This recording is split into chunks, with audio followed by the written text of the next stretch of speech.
Could you talk a little bit more about that previous time under Col Fischer?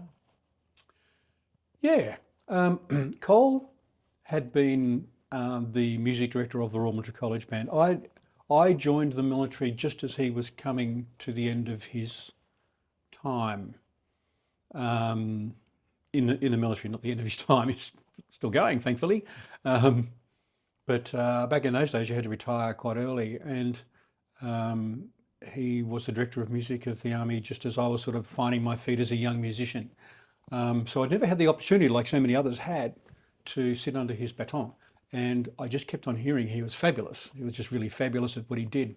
So I didn't get that chance to see how he did that with the Royal Military College Band, um, which he was so revered they named the band centre after him.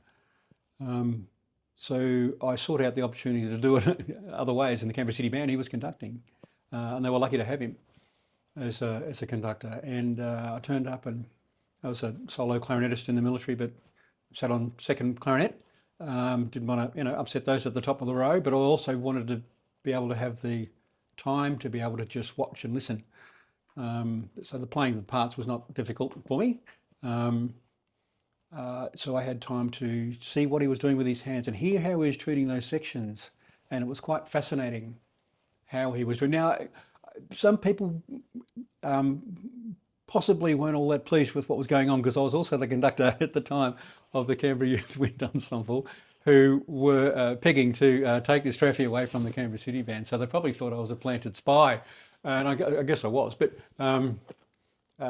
here was an opportunity for a very young conductor in the military to see the legend of Col and see how he did stuff, and it really was quite the eye opener.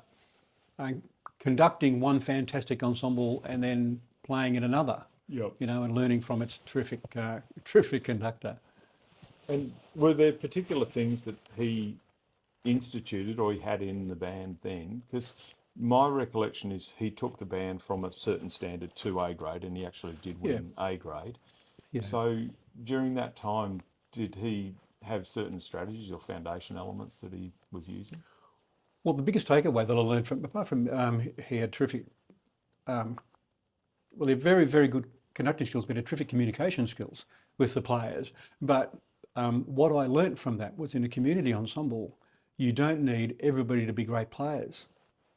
And this was Cole's trick. This is what he taught me. This is what I took away.